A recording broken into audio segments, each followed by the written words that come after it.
तो भाई आज हम नया चैप्टर स्टार्ट करेंगे और इसका जो नाम हो क्या है, चलिए देख लेते हैं इसका नाम क्या है।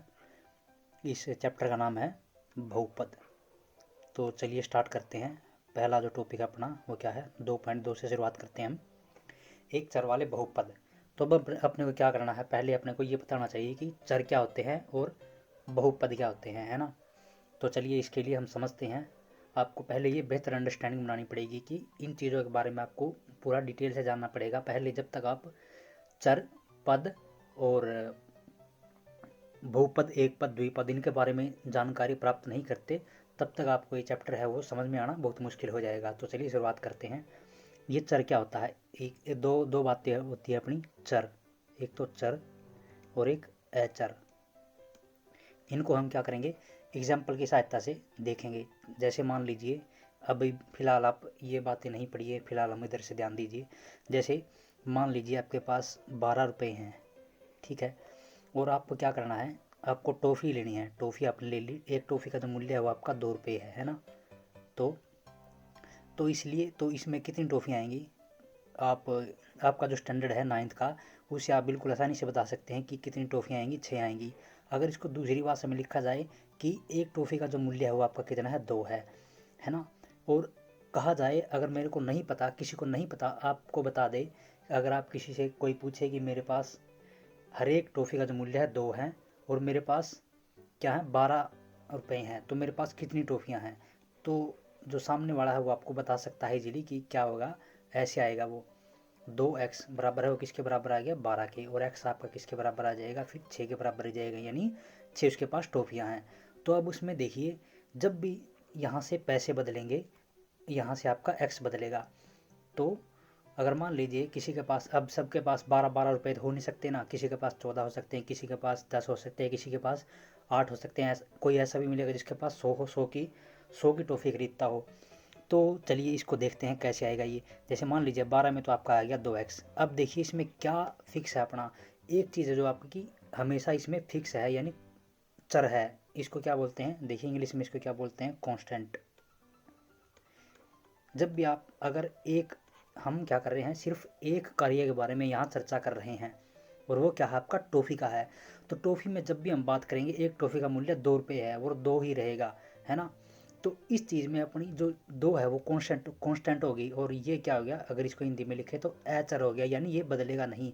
लेकिन क्या हो सकता है, किसी के पास रुपए हैं, वो रुपए ऊपर नीचे भी तो हो सकते हैं, किसी के पास 10 हो सकते हैं, किसी के पास 20, किसी के पास 40, ऐसे हो सकते हैं। तो ये जो आपका एक्स बनेगा ना, ये आपका क्या बनेगा, वेरिएबल बनेगा या एचर बनेगा, इसको बोलते हैं एचर, है ना। तो इससे आप फिलहाल आप समझ गए होंगे कि आपका जो है वो अचर और चर में आपका क्या डिफरेंस है। ये बात आप पता लग गई। चलिए एक और एग्जांपल के द्वारा आप हम इसको समझते हैं। जैसे मान लीजिए आपके पास क्या है, चलो मान लीजिए आपके पास वर्ग है, वर्ग सभी को पता है, वर्ग बना लिया है ना। तो वर्ग बना लिया। अब इसका परिमाप पूछा जाए, इसका परिमाप आप सभी को पता है कि परिमाप क्या होता है।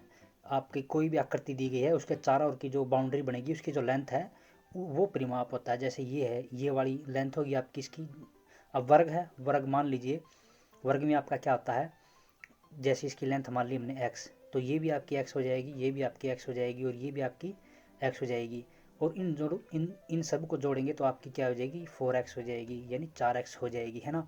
तो अब देखिए, जब भी आपका वर्ग बदलेगा, वर्ग की लेंथ तो अलग अलग हो सकती है ना, अलग अलग लेंथ के वर्ग हो सकते हैं, 2 की, 3 की, 4 की, 5 की। लेकिन जब भी आप वर्ग लेंगे ना, उसमें परिमाप, उसका परिमाप लेंगे वर्ग का, तो उसमें जो 4 है वो आपका हमेशा वहीं का वहीं रहेगा, है ना। जब भी आप कोई भी छोटा या बड़ा या कोई भी वर्ग, एक एक टास्क हमने उठाया है, सिर्फ एक कार्य उठाया हमने, किसका, वर्ग का, है ना, वर्ग का परिमाप निकालने का। तो उसमें क्या हो रहा है आपका, उसमें जो 4 है वो आपका, वो क्या आ रहा है, वो सेम आ रहा है, बिल्कुल एज इट इज़ वो रह रहा है। तो ये चीज़ आपकी क्या हो जाएगी, कांस्टेंट हो जाएगी। एक कार्य में ये कभी नहीं बदलेगी जब तक आपकी वो कार्य सेम है ना। लेकिन ये जो लेंथ आपकी वो हमेशा बदलती रहेगी, किसी भी लेंथ की, जो आपका क्या है, वर्ग हो सकता है। तो इस प्रकार ये जो एक्स है वो आपका फिर से यहाँ क्या आ गया, वेरिएबल आ गया, और वो जो 4 था आपका वो क्या आ गया, एचर आ गया, यानी कांस्टेंट आ गया या एचर। और वेरिएबल को क्या बोलते हैं, एचर, सॉरी, वेरिएबल को चर बोलते हैं। और इसको क्या बोलते हैं, एचर। अगर हमने यहाँ गलत बता दिया तो आप ठीक कर लेना। वेरिएबल क्या होता है, वेरिएबल होता है चर, और कांस्टेंट क्या होता है, ये होता है एचर। देखिए एक्चुअली में मीनिंग क्या होता है, चर का मतलब होता है चलना, और चलने का मतलब है जो बदल, चलने से आपका क्या मतलब है, जो बदल रहा हो। जैसे मान लीजिए ये आदमी है आपका,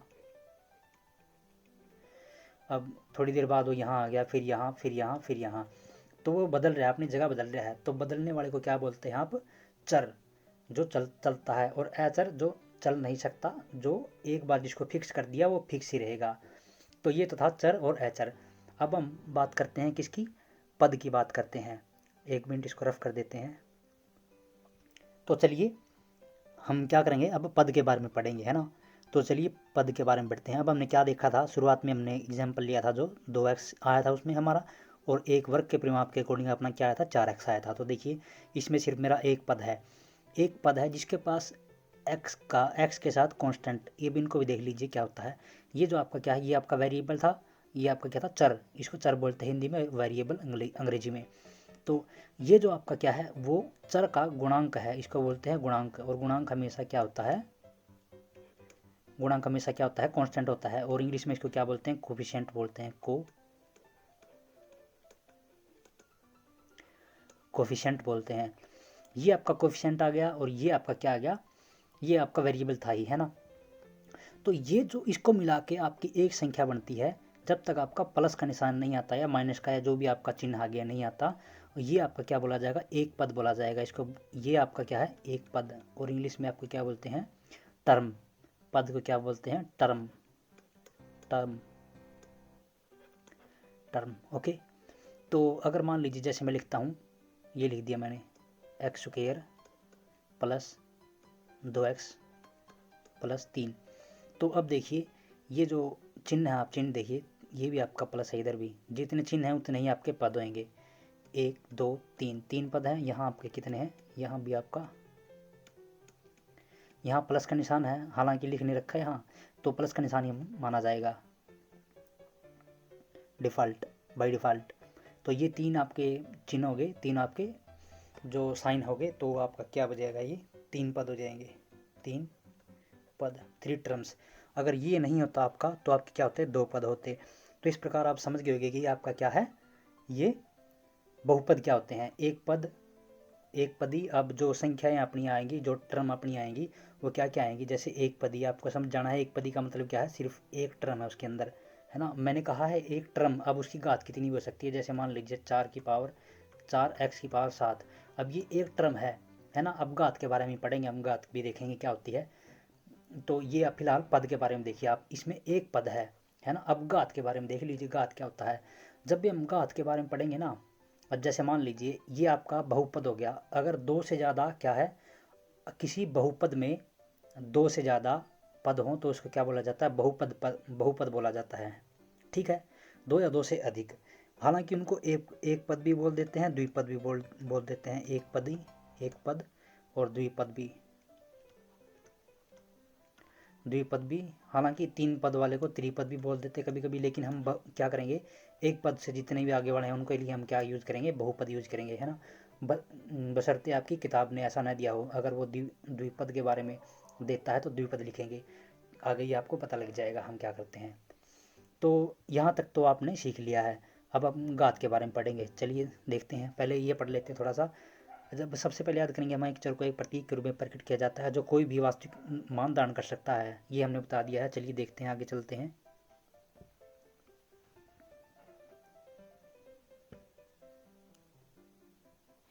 ये भी हमने देख लिया है।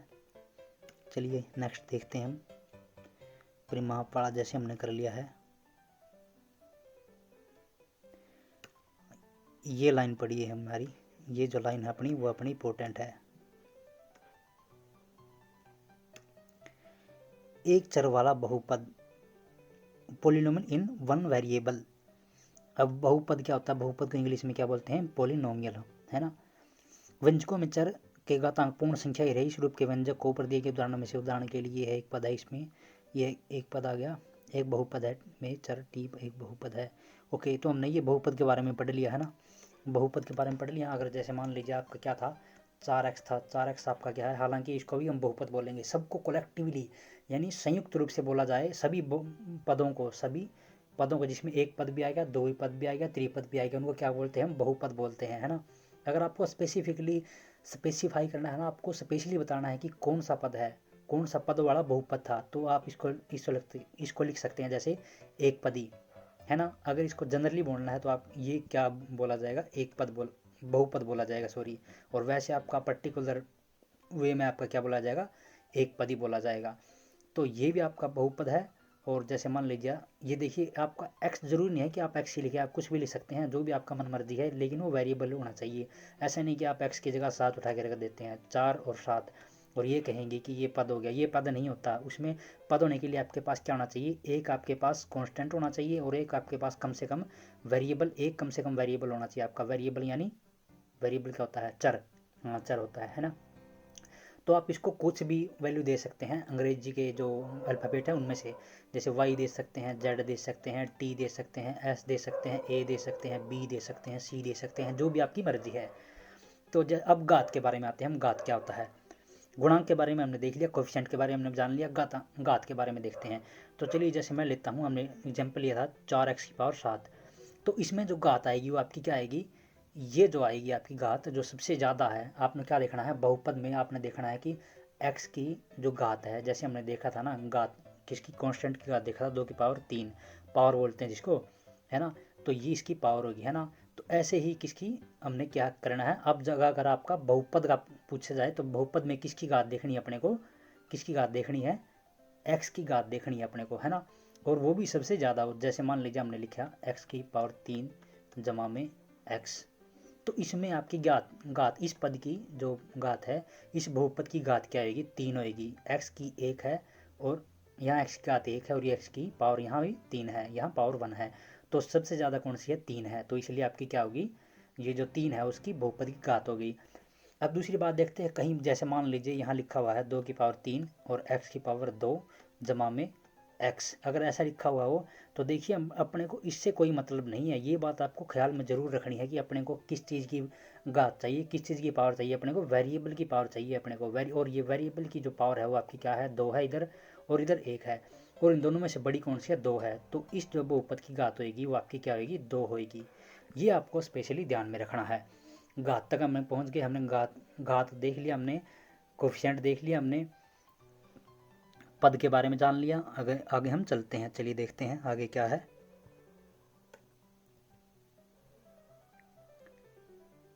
अब देखिए कांस्टेंट के बारे में, कांस्टेंट है जो यानी अचर है। जैसे मान लीजिए हमने ले लिया 2 एक आपका कांस्टेंट है। अब इसमें आपसे पूछा जाए कि इसमें इसकी जो, ये भी आपका बहुपद बनेगा, लेकिन इसकी जो घात है, इस बहुपद की जो घात है वो आपकी क्या हो जाएगी। जैसे हम मानते हैं, आपको पता है कि किसी भी किसी भी चीज़ की, कांस्टेंट की, एंटिटी की जो पावर है वो आपकी 0 हो अगर, तो वो क्या हो जाएगी, 1 हो जाएगी। अगर कांस्टेंट की, अचर की, चर की, किसी भी चीज़ की पावर हो, 0 की पावर 0 को छोड़ के, है ना, वो जो आपके डिफाइन नहीं है, नॉन 0 को छोड़ के, शून्येतर को छोड़ के, शून्येतर किसी भी संख्या की जो पावर 0 होगी वो आपकी क्या हो जाएगी, जैसे ये 2 की पावर 0 है वो भी आपकी 1 हो जाएगी। तो इसलिए हम देखते हैं, जैसे 2 है, इसको हम क्या लिख सकते हूँ, मैं लिख सकता हूँ 2 की पावर 2, सॉरी 2 गुणा में x⁴। तो इस जो बहुपद की घात होएगी वो आपकी क्या हो जाएगी, 0 हो जाएगी, है ना। तो लेकिन अब सवाल अपना ये क्या है, ये जो शून्य बहुपद है, जैसे मान लीजिए मेरा शून्य है, इसकी जो घात क्या होगी, इसकी घात हमको डिफाइन नहीं है, इसकी अपने को परिभाषित नहीं कर सकते हम। क्यों नहीं कर सकते भाई, ये बता सकते हैं हम।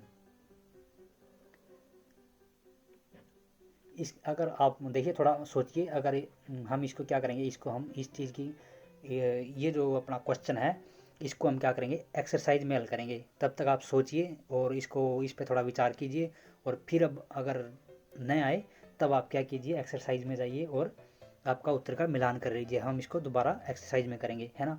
तो अब एक बात और अपनी रहेगी, जैसे हमने घात देखा था ना, घात है जो, जैसे मान लीजिए आप लिख देते हैं कि x⁴ जमा x। अब ये आपका क्या पोलिनोमियल बनेगा, ये क्वेश्चन है आपका कि क्या ये पोलिनोमियल बनेगा। देखिए, जो पोलिनोमियल बनने के लिए अपने पास शर्त क्या है, अगर जैसे मैं ऐसे लिख रहा हूँ x⁴n जमा में एक्स की पावर m, या जो भी आगे आपका जितने भी हैं। तो ये जो n हाथ के क्या होने चाहिए आपके, ये पूर्णांक में होने चाहिए, पूर्णांक होल नंबर में होने चाहिए आपका। नेगेटिव ना तो नेगेटिव होना चाहिए ये, और ना ही आपका रेशनल नंबर परिमेय संख्या में होना चाहिए, है ना। तो इसलिए ये जो आपका जो टर्म है वो आपकी क्या नहीं बनेगी, आपकी बहुपद नहीं बनेगी। ये जो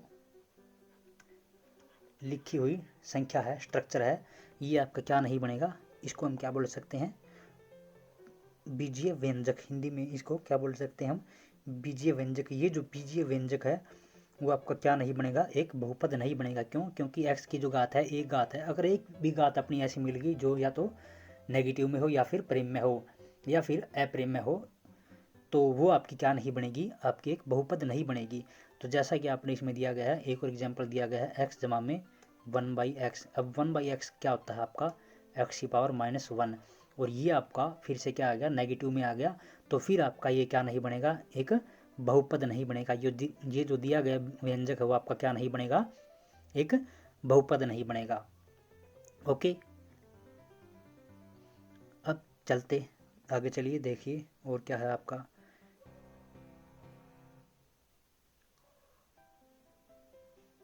चलिए, हमने जो भी हमने देखना था वो हम देख चुके हैं। आगे देखते हैं, इस पेज तक हमने ये देख लिया, जो भी आप कर सकते हैं। देखिए कुछ उदाहरण है, जैसे हमने दिखा क्या ये पूछे गए हैं। उदाहरण के लिए हम लिख सकते हैं, यदि एक बहुपद में चर x है तो हम बहुपद को p ऑफ x या q ऑफ x आदि से प्रकट कर सकते हैं। ओके, चलिए देखते हैं अब ये क्या कह रहा है। जैसे हमने देखा था कि अब हम फिलहाल हमारा क्या है, x है जो अपना, ये क्या था, चर था। अगर एक ही चर है, यानी हालांकि ऐसा भी सकता है कि आपके एक चर हो, दो चर हो, तीन चर हो, वो हम क्या करेंगे आगे नेक्स्ट आने वाले लेक्चर में हम करेंगे। तो क्या है, फिलहाल आप क्या देखिए, एक ही चर वाले में क्या है, जैसे मान लीजिए हमने कोई भी उठाइए बहुपद, जैसे 2x है। अब इसमें x है, इधर भी x है, तो हम किसको क्या लिख सकते हैं, p ऑफ x लिख सकते हैं। क्या है, जिसमें x क्या कर रहा है, एक चर है ना। ये पूरी की पूरी वैल्यू है जो, यानी क्या ले रही है, ये x में है। ये जो पूरा व्यंजक है, बीजीय व्यंजक है, वो आपका किस चीज़ में है, x में है। तो इसको हम कैसे लिख सकते हैं, x की पावर x जमा में 2x। अब देखिए इसका मतलब क्या है, जब भी आप x को बदलेंगे ना, x की वैल्यू कुछ भी हो सकती है आपकी, जैसे p ऑफ 1 है। अगर हम कहेंगे p ऑफ 1 क्या है, तो आपको क्या करना, जस्ट x की जब जहाँ जहाँ x है आप वहाँ वहाँ 1 रख दीजिए। 1 है, 1 का स्क्वायर जमा में 2 और 1, तो इसकी वैल्यू क्या आ जाएगी, 3 आ जाएगी। तो इस प्रकार हम इसको ऐसे लिख सकते हैं। बहुपद में परिमित संख्या में कितने पद हो सकते हैं, उदाहरण के लिए जैसे ये दे दिया, तो क्या कह रहा है कि बहुपद में परिमित रूप से। अब ये बात अपनी जानने योग्य है कि अब सवाल आपका ये उठता है, क्या क्या बहुपद में असंख्य पद भी हो सकते हैं, है ना। तो इसके लिए आपको क्या देखना है, देखिए जब भी बहुपद के बारे में बात करेंगे तो आपका क्या होएगा, x की जो सबसे बड़ी घात है वो आपकी क्या होगी, पूर्ण संख्या होगी। हमेशा आपकी क्या होगी, एक जो पूर्ण संख्या होगी। x की जो घात आपकी, फिर दोबारा सुन लीजिए, x की जो घात आपकी पूर्ण संख्या होगी। अगर पूर्ण संख्या हो गई तो क्या ऐसे भी हो सकते हैं उसके जो पद हैं वो आपके अनंत तक चले जाए, ऐसा आपका नहीं होगा। तो जितनी भी आपकी घात है ना, जितनी भी आपकी घात है उतने ही ज़्यादा से ज़्यादा उसके पद हो सकते हैं। ज़्यादा से ज़्यादा हो सकते हैं, उससे कम भी हो सकते हैं। तो इसके लिए उदाहरण देख लिए, चलिए हम उदाहरण लेके समझते हैं इसको रफ कर लेते हैं। तो चलिए करते हैं। जैसे हमने लिखा, क्या लिखेंगे हम, जैसे हमने लिख दिया x की पावर 3 जमा में x है ना। तो अब इसमें क्या पद, इसमें कितने पद है, देखिए इसमें 2 पद हैं, और जबकि इसमें कितने पद हो सकते हैं, 3 पद हो सकते हैं। अधिकतम कितने पद हो सकते हैं, इसमें 3 पद हो सकते हैं। इसकी घात क्योंकि 3 है, इस बहुपद की घात है जो वो 3 है, और लेकिन इसमें पद कितने हैं, 2 पद हैं। और क्या होना चाहिए आपके, जैसे जैसे हमने लिख दिया x की पावर 3 है, तो आपके घटने चाहिए। इसमें आपकी एक की x की घात 1 है, तो x की घात 2 वाली नहीं है। तो इसको हम पूरा करने के लिए हम कैसे लिख सकते हैं इसको, 0x स्क्वायर जमा में 1.x। हम इसको ऐसा लिख सकते हैं, जहाँ 0 के साथ अगर मल्टीप्लाई होएगी ये तो 0 हो जाएगा। तो ये जो आपका है, अब इसमें 3 पद हो गए, 1 2 3, ये वाला। अगर हम इसको ऐसे लिख सकते हैं, हालांकि इसमें ओरिजिनली क्या है, अगर आपको पूछा जाए कि इसमें कितने पद हैं, तो इसमें 2 ही पद माने जाएंगे, है ना। लेकिन इसको पूरा करके हमने लिख दिया। हम बता सकते हैं कि अगर ये जीरो आपका, ये जो कोफिशेंट है, ये आपका जो गुणांक है एक्स स्क्वायर का, वो आपका क्या आ गया, जीरो आ गया। अगर यहाँ कोई 2, 3 या जो भी नॉन जीरो होता तो अब इसके 3 पद हो जाते। इस प्रकार आप कह सकते हैं। और हमने क्या देख लिया, हमने ये देख लिया कि जो बहुपद है उसमें जो ज़्यादा से ज़्यादा घात हो आपकी वो अनंत भी नहीं हो सकती, और क्या है, और क्या उसमें जो पद हैं वो भी आपके अनंत नहीं हो सकते, वो आपके परिमित सीमित ही होंगे, यानी कुछ ना कुछ फिक्स वैल्यू होगी उनकी। तो यहाँ तक हमने पढ़ लिया है। चलिए अब क्या करते हैं, अब बहुपद इनको देख लिया। आप क्या देखते हैं, बहुपदों प्रत्येक बहुपद का केवल एक ही पद है, केवल एक पद को एक पदी, जैसे लिख दिया उन्होंने, केवल एक पद वाले बहुपद को एक पदी कहा जाता है, जो हमने पढ़ लिया है। और आगे क्या है इनका, यहाँ प्रत्येक बहुपद में कितने पद हैं, इनमें से प्रत्येक बहुपद में केवल 2 पद हैं। केवल 2 पद वाले बहुपद को द्विपद बायनोमियल कहा जाता है। अंग्रेजी से बाय का मतलब 2। ओके, ये भी हमने कर लिया है। और त्रिपद वाला भी कर लिया हमने। एक शून्येतर अचर बहुपद की घात शून्य होती है। ओके, तो हमने क्या पढ़ा था, जैसे हमने पीछे ये भी कर लिया था, तो ये बताना भी ज़रूरी है। जैसे हमने देखा था कि अरे क्या हो गया, 2 है, 2 को हम क्या लिख सकते हैं, अगर 2 को लिख दें x की पावर 0, ये किसके बराबर हो जाएगा, 2। तो इसको हम पूछें एक शून्य के अलावा, अगर शून्य को छोड़ के कोई भी कांस्टेंट है, कोई भी अचर है, तो उसकी घात आपसे पूछी जाए तो उसकी घात आपकी क्या होगी, वो होगी 0 होगी। ये इन्होंने लिखा हुआ है, एक शून्येतर अचर बहुपद की घात शून्य होती है। ये हमने पढ़ना था, ये हमने पढ़ लिया। तो चलिए नेक्स्ट अब करते हैं उदाहरण एक। नीचे दिए गए बहुपद की घात ज्ञात कीजिए। अब आप मेरे ख्याल से आसानी से बता सकते हैं, घात हमने पढ़ लिया है। जैसे फर्स्ट आपका x की पावर 5 माइनस एक्स की पावर 4 प्लस 3 है ना। तो इसको पूरा कीजिए। पहले आपको क्या करना है, x की पावर 5, अब इसमें देखिए जितनी भी पावर आपकी, x की पावर यहाँ क्या है 5, यहाँ क्या है 4, और यहाँ क्या है आपकी x की पावर 0। तो अपने पास x की पावर क्या क्या है, 0 है, 4 है और 5 है। अब इनमें सबसे ज़्यादा कौन सी है, 5 है ना। तो इसकी पावर है जो बहुपद की, वो क्या हो जाएगी आपकी 5 हो जाएगी।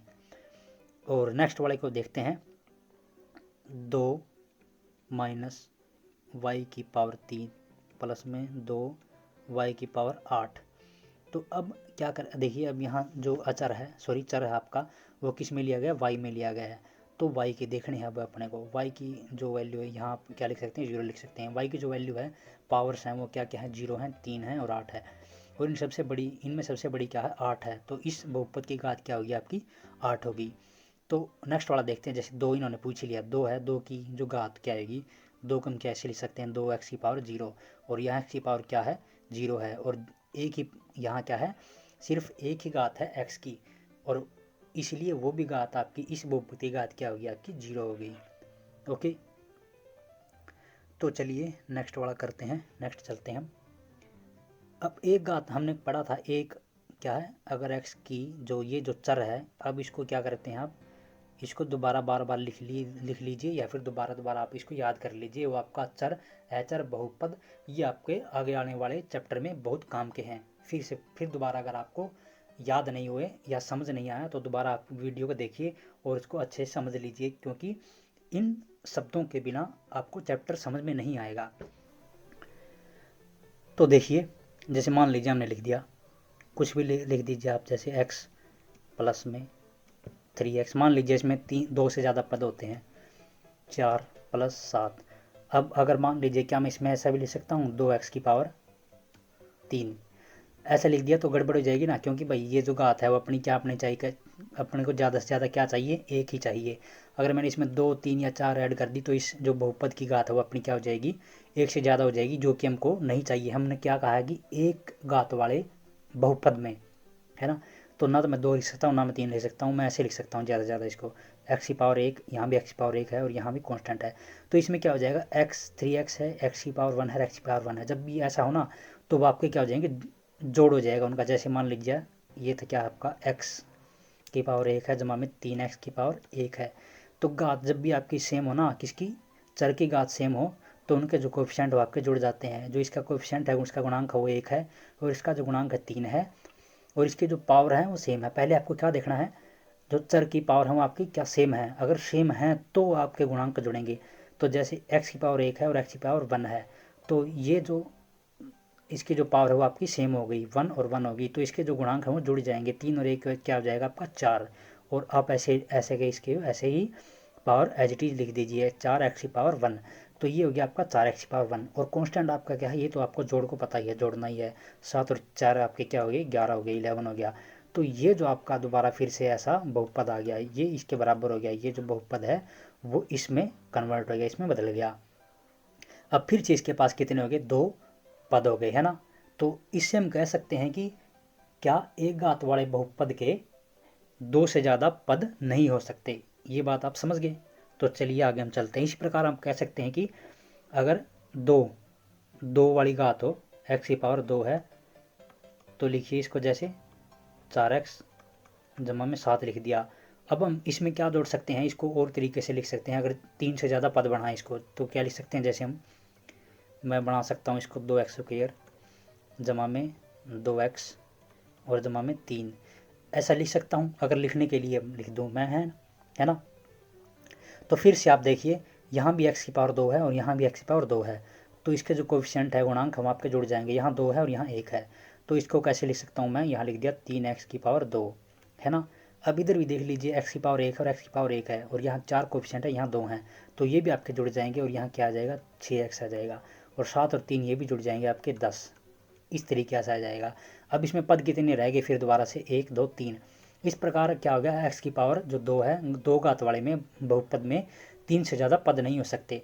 इसी प्रकार हम इसको जनरलाइज कर सकते हैं, इसको सामान्य तरीके से बना सकते हैं। क्या, अगर किसी की घात है, जो किसी भी पोलिनोमियल की घात है, बीजीय व्यंजक की जो घात है वो अगर आपकी n है, तो उसमें ज़्यादा से ज़्यादा कितने पद हो सकते हैं, n जमा 1, क्योंकि एक वाले में अगर आप घात 1 थी तो उसके पद कितने थे, ज़्यादा से ज़्यादा 2, है ना, और 2 घात है तो उसके पद कितने से ज़्यादा से ज़्यादा 3।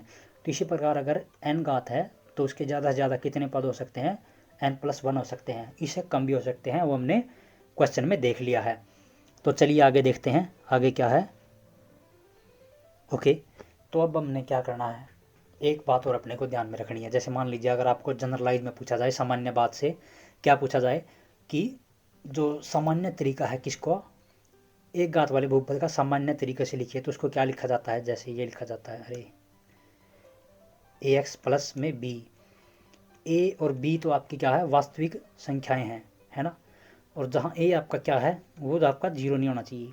ये क्यों नहीं होना चाहिए, इसका भी रीजन है, बताएंगे। पहले आप ये देख लीजिए कि a और b आपका क्या है, यहाँ वास्तविक संख्याएं हैं, कोई भी वास्तविक संख्या हो सकती है, a आपका 0 नहीं होना चाहिए। तो चलिए 0 से आपको मान लेते हैं, इसकी ये 0 होगी वैल्यू, है ना। तो इसकी वैल्यू 0 रख के देखिए, 0x जमा b, तो ये क्या आ जाएगा आपका b हो जाएगा। और b आपका क्या आ गया, कांस्टेंट, कोई भी कांस्टेंट आएगा ना भाई, वास्तविक संख्या कांस्टेंट में ही आएगी ना, तो कुछ भी आ गया। जैसे मान लीजिए b की वैल्यू आपने क्या रख दी, कोई भी 1 रख दी, तो 1 आ गया।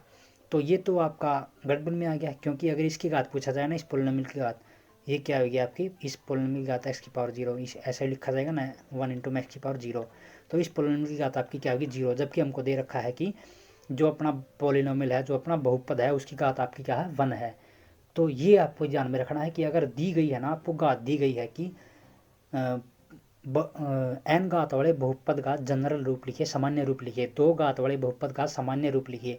अब उसने जब आपको बता ही दिया है कि जो पोलिनोमियल है उसकी घात 2 है, तो आपको ऐसा नहीं करना है कि 2 घात वाले को ही जब उसके गुणांक को आप 0 बना दें, ऐसा नहीं करना है।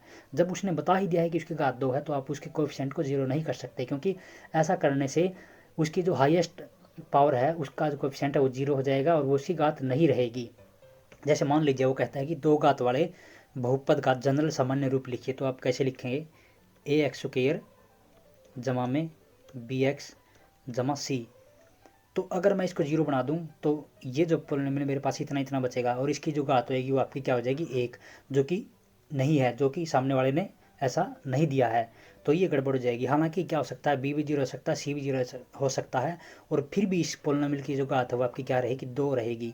तो इसलिए जो सबसे ज़्यादा घात वाली है ना, जो उसने दी गई है, उसका जो कोएफिशिएंट है, जो उसका जो गुणांक है, वो आपका 0 नहीं होना चाहिए। यहाँ तक आपको समझ में आ गया। ओके, चलिए अब अपने को पूछा जा सकता है क्या, कि n घात वाले किसका बहुपद का सामान्य रूप लिखिए, तो इसको कैसे लिखेंगे, इसको हम ऐसे लिखेंगे, देखिए कैसे लिखेंगे, एन, एक्स की पावर एन, है ना। मैं एन से शुरुआत कर रहा हूँ ताकि इसको इसके साथ कनेक्ट किया जा सके। जमा में ऐसे क्या आएगा, A N minus one x की पावर एन माइनस वन, और ऐसे ही चलता जाएगा आपका। लास्ट में आपका क्या आएगा, ए वन एक्स की पावर वन जमा में, और कांस्टेंट आपका क्या आएगा, ए नोट, नोट बोलते हैं इसको, NOUGH, नोट, इंग्लिश में इसको नोट बोलते हैं, या ए नोट ही बोलते हैं भाई इसको। ए शून्य, आप ए शून्य बोल सकते हैं हिंदी में इसको। ओके, तो अब इसमें देखिए आप गिन सकते हैं कि आपका 0 से लेके n तक है। 1 से लेके n तक तो कितनी संख्या होगी, n, और ये आपका 0 वाला भी हो गया, A0 1 हो गया। तो इसमें कितने पद आ गए, n+1 पद आ गए, इस जो हमने पहले देख चुके हैं। तो ये जो आपकी सामान्य फॉर्म है किसकी, एक n घात वाले बहुपद की, यहाँ तक हमने सीख लिया है। और दूसरी बात आपकी क्या है, जो हमने फिर पढ़ चुके हैं कि an है आपका, वो आपका क्या नहीं होना चाहिए, 0 नहीं होना चाहिए, क्योंकि 0 होते ही इस जो बहुपद की घात है वो आपकी क्या नहीं रहेगी, n नहीं रहेगी। ओके, तो चलिए आगे चलते हैं। विशेष रूप से an इक्वल हो तो सभी अचर शून्य हो तो हमें शून्य बहुपद प्राप्त होता है, जिसे 0 से प्रकट किया जाता है। शून्य बहुपद की घात क्या होती है, शून्य बहुपद की घात परिभाषित नहीं है। अभी हमने केवल एक चर बहुपद वाले अध्ययन किया है, हम एक अधिक चर वाले बहुपद भी प्राप्त कर सकते हैं। ओके, तो ये आपका यहाँ तक था एक चर वाला। अब इन्होंने डाल दिया है कि एक से ज़्यादा चर हों, तो इसके लिए आपको एग्जाम्पल लेना पड़ता है। जैसे लीजिए हम लेंगे इसको, क्या लेंगे, जैसे मान लीजिए मैंने ले ली आयत ले ली, है ना। जैसे आपका जो कॉपी का पेज है वो, उसकी लंबाई कुछ होती है, जैसे मान लीजिए इसकी चौड़ाई वो मान ली x, अब ये मान ली y, अब अलग अलग भी हो सकती है ना। तो क्या हो जाएगा, अब इसका परिमाप निकालिए, x + y, और फिर दोबारा से x, और फिर दोबारा से y। अब देखिए x की घात यहाँ भी 1 है, यहाँ भी 1 है, वही दोबारा दोहराइए जो हमने पीछे पढ़ा था।